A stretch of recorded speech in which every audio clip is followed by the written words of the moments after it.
आगरा कौन सा रास्ता जाता है? अकबर बीरबल की कहानी। अकबर को शिकार का बहुत शौक था। वे किसी भी तरह शिकार के लिए समय निकल ही लेते थे।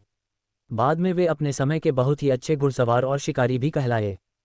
एक बार राजा अकबर शिकार के लिए निकले, घोड़े पर सरपट दौड़ते हुए उन्हें पता ही नहीं चला और केवल कुछ सिपाहियों को छोड़कर बाकी सेना पीछे रह गई। शाम घिर आई थी, सभी भूखे और प्यासे थे और समझ गए थे कि वो रास्ता भटक गए हैं।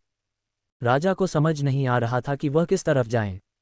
कुछ दूर जाने पर उन्हें एक तिराहा नजर आया। राजा बहुत खुश हुए, चलो अब तो किसी तरह वे अपनी राजधानी पहुंच ही जाएंगे। लेकिन जाएं तो जाएं किस तरफ? राजा उलझन में थे, वे सभी सोच में थे किंतु कोई युक्ति नहीं सूझ रही थी। तभी उन्होंने देखा कि एक लड़का उन्हें सड़क के किनारे खड़ा खड़ा घूर रहा है। सैनिकों ने ये देखा तो उसे पकड़कर राजा के सामने पेश किया। राजा ने कड़कती आवाज में पूछा, ए लड़के, आगरा के लिए कौन सी सड़क जाती है?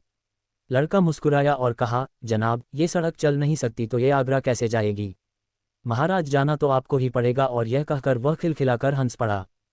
सभी सैनिक मौन खड़े थे, वे राजा के गुस्से से वाकिफ थे। लड़का फिर बोला, जनाब, लोग चलते हैं, रास्ते नहीं। ये सुनकर इस बार राजा मुस्कुराया और कहा, नहीं, तुम ठीक कह रहे हो। तुम्हारा नाम क्या है? अकबर ने पूछा। मेरा नाम महेश दास है महाराज, लड़के ने उत्तर दिया। और आप कौन हैं? अकबर ने अपनी अंगूठी निकालकर महेश दास को देते हुए कहा, तुम महाराजा अकबर, हिंदुस्तान के सम्राट से बात कर रहे हो। मुझे निडर लोग पसंद हैं। तुम मेरे दरबार में आना और मुझे ये अंगूठी दिखाना। ये अंगूठी देखकर मैं तुम्हें पहचान लूंगा। अब तुम मुझे बताओ कि मैं किस रास्ते पर चलूं ताकि मैं आगरा पहुंच जाऊं। महेश दास ने सिर झुकाकर आगरा का रास्ता बताया और जाते हुए हिंदुस्तान के सम्राट को देखता रहा। इस तरह अकबर भविष्य के बीरबल से मिले। दोस्तों, आशा है आपको ये कहानी पसंद आई होगी।